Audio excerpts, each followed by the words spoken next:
In the unforgiving mountains of Afghanistan, where trust can mean the difference between life and death, one betrayal would test the limits of human survival.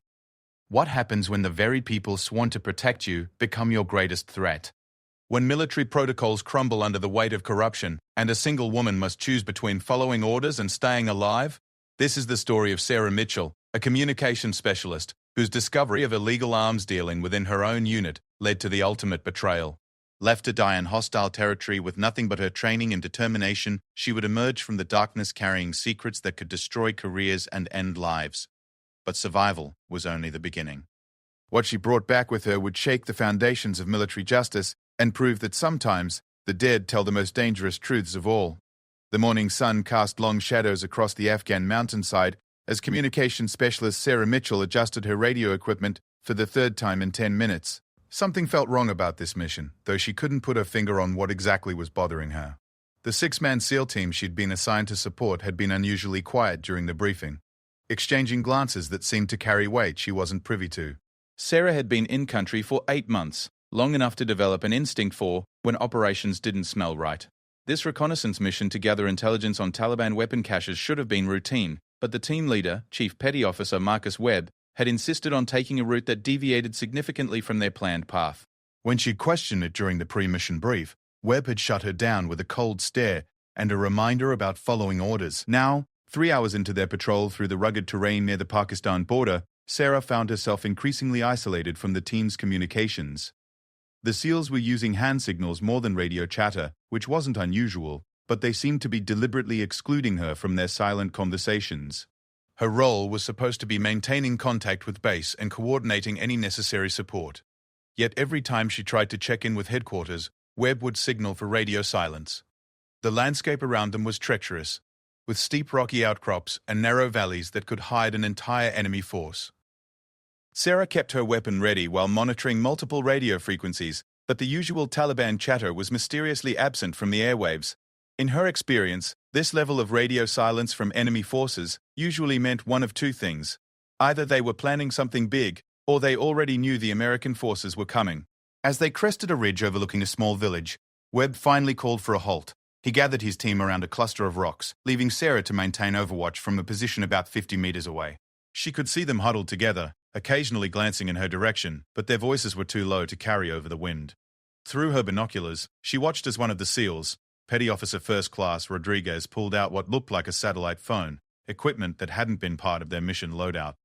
Sarah's unease deepened when she noticed movement in the village below. Through her scope, she could see armed figures moving between buildings with the kind of coordinated precision that suggested military training. These weren't farmers or local militia, they moved like professionals. She keyed her radio to alert the team, but Webb's voice crackled back immediately, ordering her to maintain radio silence and stay in position. That's when she saw the vehicles approaching from the south. 3 black SUVs that definitely weren't part of any official convoy. They moved with purpose toward a compound on the village's outskirts, and Sarah realized she was witnessing some kind of rendezvous. Her training kicked in, and she began documenting everything she observed, including grid coordinates and detailed descriptions of the vehicles and personnel involved. Through her long-range camera, she captured images of the meeting taking place at the compound. Men in civilian clothes were unloading wooden crates from the SUVs, while several individuals in military fatigue supervised the operation. What made her blood run cold was the realization that some of those military uniforms looked suspiciously similar to American Special Operations gear. Webb's voice suddenly crackled over her earpiece, calling her to rejoin the team. As she made her way back to their position, Sarah noticed that the SEALs had changed their positions and were now arranged in what looked like a defensive perimeter. But instead of facing outward toward potential threats, several of them seemed to be oriented toward the center of their formation, where she would be walking. "Mitchell, we've got new orders," Webb announced as she approached. His tone was different now, colder and more formal than it had been during their previous interactions. "Command wants us to investigate that compound down there. You're going to take point and establish communications once we get closer." Sarah felt every instinct screaming that this was wrong. Taking point meant she would be the first person exposed to enemy fire, and establishing communications near a potentially hostile compound violated every tactical principle she'd been taught. Moreover, she had just witnessed what appeared to be an illegal arms transfer, and now her own team was ordering her to walk directly into the middle of it. "Chief, I observed suspicious activity at that location." she replied carefully. "Multiple armed individuals and vehicle movement that suggests this isn't a routine patrol area. Maybe we should call for backup or surveillance assets before approaching." The look that passed between Webb and his second-in-command, Senior Chief Ramirez, confirmed her worst fears. These men knew exactly what was happening at that compound, and they weren't surprised by her observations. In fact, they seemed troubled that she had been watching so carefully. "Mitchell, you have your orders," Webb said, his hand moving to rest on his sidearm. "We're going to move down there, and you're going to do exactly what you're told. No more questions, no more radio calls to base, and no more observations that aren't directly related to our mission." The threat was clear, though unspoken. Sarah realized that she had stumbled into something far more dangerous than a routine reconnaissance patrol. The evidence she had captured on her camera and the coordinates she had logged could potentially expose a major security breach or worse. But she was alone, outnumbered, and miles from any friendly forces. As they began their descent toward the village, Sarah found herself constantly looking over her shoulder. The SEALs maintained their formation, but she couldn't shake the feeling that she was being herded rather than led. Every tactical instinct told her that this mission had been compromised from the beginning, and that her presence had become a liability that needed to be eliminated. The compound grew larger as they approached, and Sarah could see more details of the operation taking place there. The wooden crates were being loaded onto pack animals, suggesting they contained something valuable enough to transport through difficult terrain. Armed guards were positioned at strategic points around the perimeter, and she counted at least 15 combatants, far more than their 6-person team could handle in a direct confrontation. When they were within 200 meters of the compound, Webb called for another halt. This time, he didn't bother to exclude Sarah from the discussion, probably because he knew it no longer mattered what she heard. The plan he outlined was simple. Sarah would approach the compound alone, ostensibly to gather intelligence and establish communication protocols. The rest of the team would provide overwatch and support from their current position. It was a suicide mission disguised as a reconnaissance task. Sarah understood immediately that she was being sent to her death, probably to eliminate her as a witness to whatever illegal operation she had documented. The compound was heavily defended, and a lone American soldier approaching their position would be seen as either a threat to be eliminated or a gift to be captured and used for propaganda purposes. But Webb wasn't giving her a choice. As he outlined the mission parameters, the other SEALs began positioning themselves to ensure she couldn't retreat or refuse the order. Their weapons weren't pointed directly at her, but the message was clear. She could die quickly here, or slowly down there, but either way, she wouldn't be leaving this mountainside alive. Sarah's mind raced through her options. She could refuse the order and face immediate execution by her own team, or she could comply and hope to find some way to survive what came next. Neither choice offered much hope, but at least by moving toward the compound, she might have a few more minutes to figure out an escape plan. "Roger that, Chief," she replied, surprised by how steady her own voice sounded. "I'll need about 10 minutes to reach the objective and establish initial contact protocols." As she began walking toward what she believed would be her death, Sarah activated a small recording device hidden in her equipment vest. If she was going to die, at least there might be some evidence of what had really happened to her.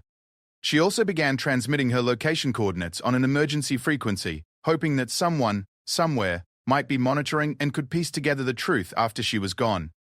The compound loomed ahead, and she could see armed figures beginning to take notice of her approach. Behind her, she knew the SEAL team was watching through their scopes, probably hoping the Taliban would do their dirty work for them. But Sarah Mitchell had survived 8 months in one of the world's most dangerous combat zones, and she wasn't planning to die quietly in the Afghan mountains, no matter who wanted her dead. The first shot came from her left, kicking up dust inches from Sarah's boots as she approached the compound's outer perimeter.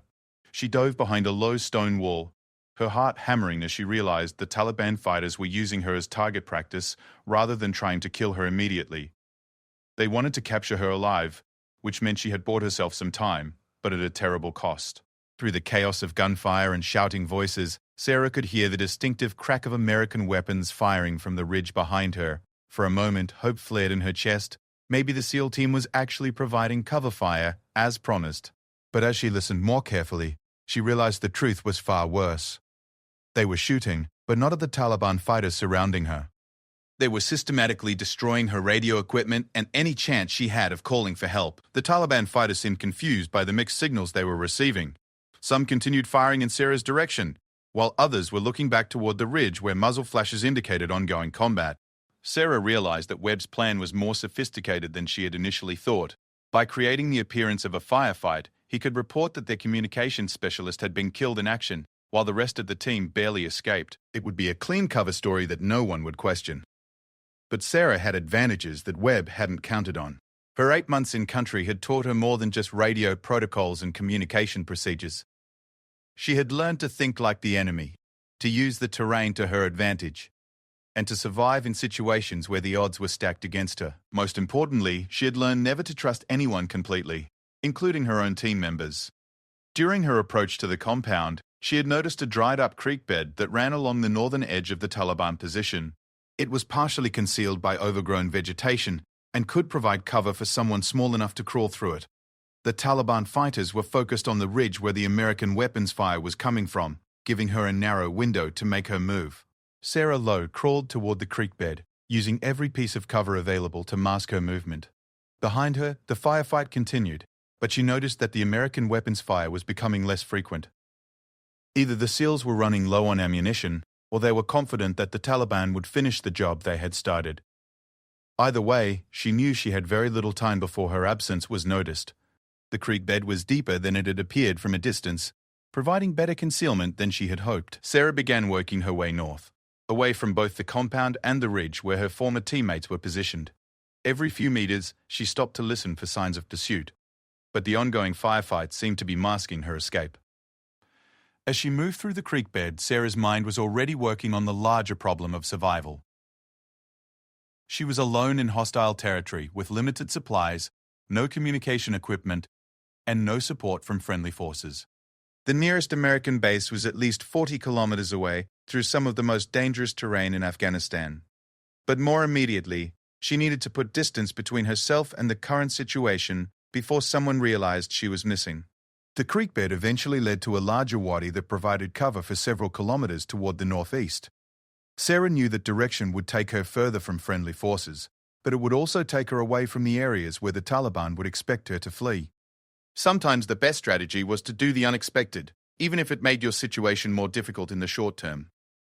After crawling for what felt like hours, Sarah finally allowed herself to stop and assess her situation.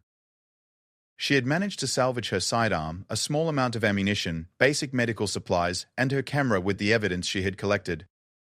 More importantly, she had activated emergency beacon before beginning her escape, though she wasn't sure if anyone would respond to it given the circumstances of her mission. The sun was beginning to set, which would provide additional cover for her movement but would also make navigation more difficult. Sarah knew she needed to find shelter and water before nightfall, and then figure out how to survive long enough to get her evidence to someone who could act on it. The problem was that she couldn't trust anyone in her chain of command, since Webb's team had clearly been operating with approval from higher up. As darkness fell over the Afghan mountains, Sarah found a small cave in a rocky outcrop that provided shelter from the wind and concealment from anyone who might be searching for her. She rationed her small water supply carefully and tried to rest, though sleep was nearly impossible, with the adrenaline still coursing through her system. During the long night, she had time to think through everything she had observed and recorded. The meeting at the compound had clearly involved the transfer of weapons or valuable materials, and the presence of what appeared to be American military personnel suggested corruption at a high level. Webb's willingness to eliminate her to protect that secret meant the stakes were enormous, probably involving millions of dollars and multiple careers. But Sarah also realized that her supposed death might actually work in her favor. If Webb reported her as killed in action, then officially she no longer existed. That would give her freedom to operate outside normal channels and investigate the corruption she had discovered. The challenge would be staying alive long enough to expose the truth and finding someone trustworthy enough to help her do it. The next morning, Sarah began working her way northeast through terrain that few Americans had ever seen. She moved carefully, avoiding known routes and settlements, using her survival training to find water and edible plants. Her goal was to reach a remote observation post she remembered from intelligence briefings, where a small team of Army Rangers maintained surveillance on border crossing points. On her second day of movement, Sarah encountered her first major obstacle, a Taliban patrol moving through the valley she needed to cross. She spent 6 hours hidden in a cluster of rocks, watching as the fighters methodically searched the area. They were clearly looking for something or someone, and she suspected that word of an American survivor was spreading through the insurgent network. The patrol finally moved on, but not before Sarah observed something that chilled her to the bone.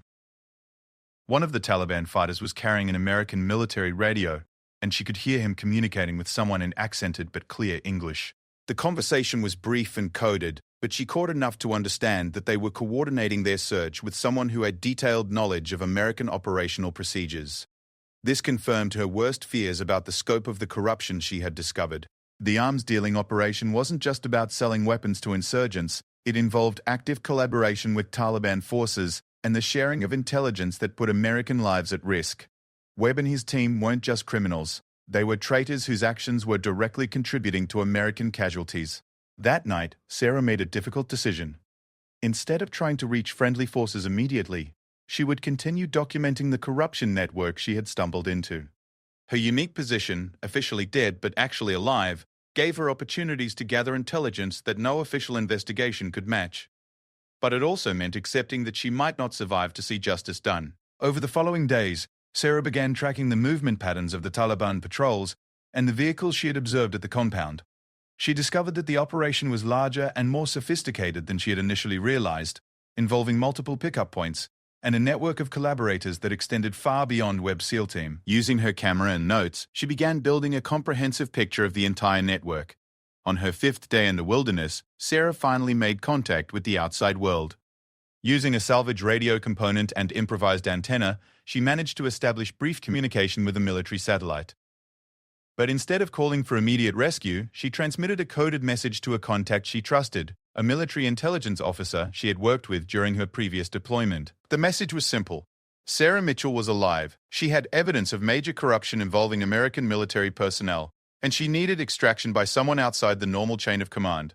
She couldn't provide her exact location or detailed information over an unsecured channel, but she hoped it would be enough to start the process of exposing the truth. What she didn't know was that her message had been intercepted by the same network she was investigating. Webb and his collaborators now knew that their primary witness was still alive, and they were mobilizing resources to find her before she could expose their operation.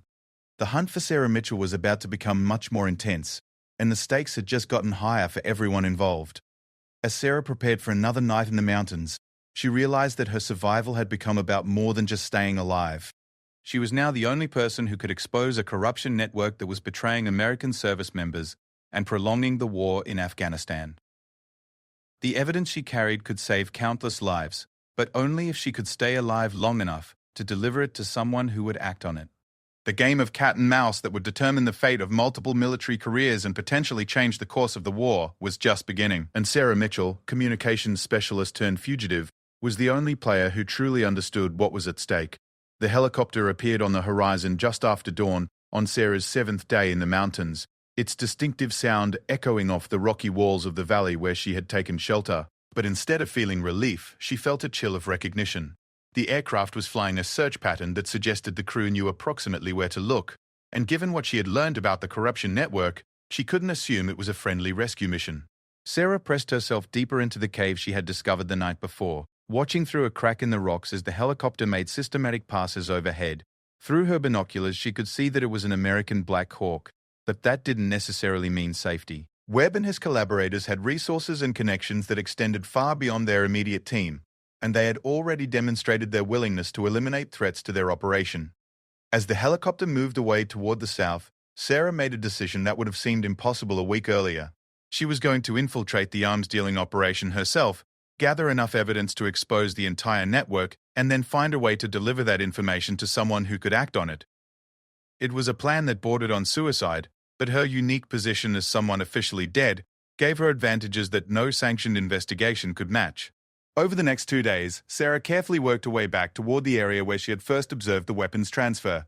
Her survival skills had improved dramatically during her week alone in the mountains, and she had learned to move through the terrain like a ghost, leaving no traces and avoiding the multiple search teams that were now combing the area for her. The compound that had been the site of the original meeting was now heavily guarded, with at least 20 armed men maintaining a perimeter around the buildings. But Sarah noticed that the actual weapons storage seemed to have moved to a cave complex about 2 kilometers to the northwest. She spent an entire day observing the new location, documenting the movement patterns of guards and the schedule of vehicle arrivals and departures. What she discovered was more extensive than anything she had imagined. The cave system was being used to store not just small arms and ammunition, but also heavy weapons, communications equipment, and what appeared to be military-grade explosives. The operation was large enough to supply multiple Taliban units across the region, and the security arrangements suggested it was protected by people with intimate knowledge of American surveillance capabilities. On her 10th day in the mountains, Sarah got the break she had been waiting for. A convoy of vehicles arrived at the cave complex, and she recognized two of the passengers as members of Webb's SEAL team. They were accompanied by several men in civilian clothes who appeared to be in charge of the overall operation. Using her camera's telephoto lens, Sarah documented the entire meeting, including close-up shots of faces and license plates. But more importantly, she discovered that the group was planning to relocate the entire operation within the next 48 hours. Intelligence had reached them about increased American surveillance in the area, and they were moving to a new location near the Pakistan border. This was Sarah's opportunity to gather definitive evidence, but it would require her to take enormous risks. That night, Sarah infiltrated the cave complex during a shift change, when security was momentarily relaxed. Moving like a shadow through the darkness, she photographed serial numbers on weapons, documented the extent of the weapons cache, and discovered something that made her blood run cold. Detailed intelligence files on American military operations, including information that could only have come from high-level sources within the command structure. Among the documents she found were patrol routes, safe-house locations, and the identities of Afghan civilians who had been cooperating with American forces.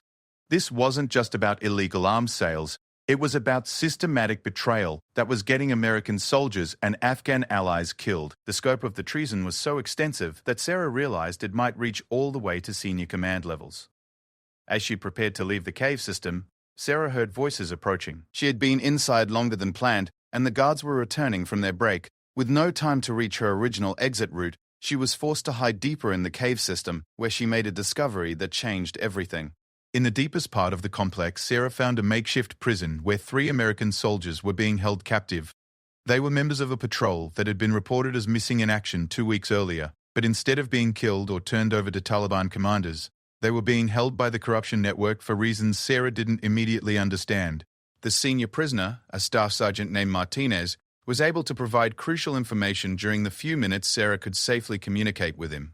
The corruption network wasn't just selling weapons. They were also selling information about American military personnel to the highest bidder.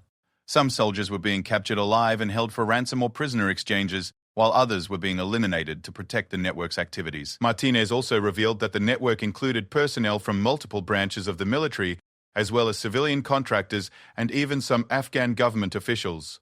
It was a conspiracy that reached far beyond Webb's team and had been operating for over a year, generating millions of dollars in illegal profits while directly contributing to American casualties.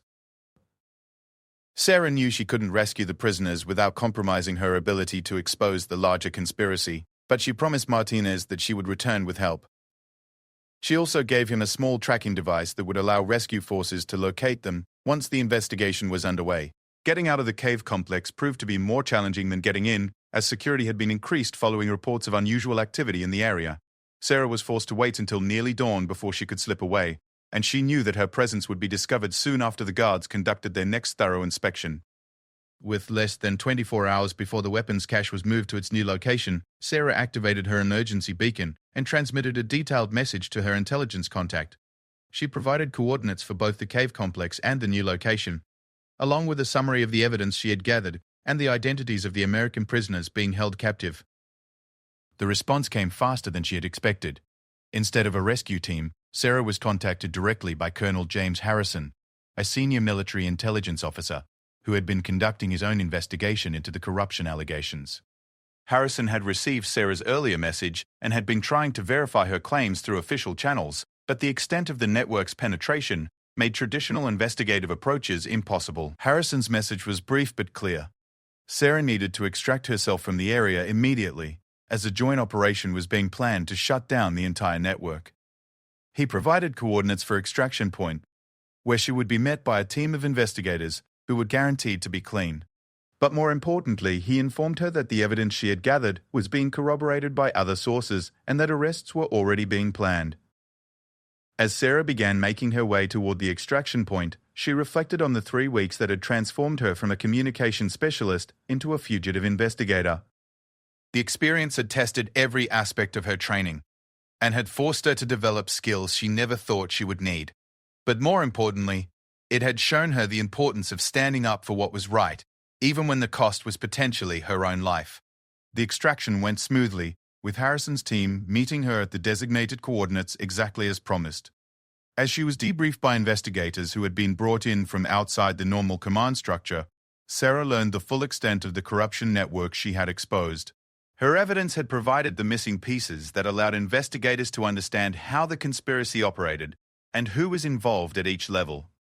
Within 72 hours of her extraction, coordinated raids had shut down multiple weapons storage sites, arrested over 30 military and civilian personnel, and rescued not just the 3 prisoners Sarah had found, but also several other American service members who had been presumed dead. The investigation revealed that the network had been responsible for the deaths of over 50 American soldiers and countless Afghan civilians. Webb and his team were arrested while attempting to flee the country, their plans disrupted by the rapid response that Sarah's intelligence had enabled. The evidence she had gathered was so comprehensive that most of the conspirators pleaded guilty rather than face trial, where the full extent of their crimes would become public knowledge. For Sarah, the end of the immediate crisis marked the beginning of a longer journey toward recovery and recognition. She had survived an experience that would have broken many people, and in the process had exposed a conspiracy that might otherwise have continued for years. Her actions had saved countless lives and helped restore integrity to military operations in the region. But perhaps most importantly, Sarah Mitchell had proven that sometimes the most ordinary people can accomplish extraordinary things when they have the courage to stand up for what is right. Her story became a reminder that integrity and determination can triumph over corruption and betrayal, even when the odds seem impossible, and the cost appears to be everything. The woman they had left for dead had returned not just with her life, but with the truth that would ensure justice for all those who had been betrayed by the very people sworn to protect them.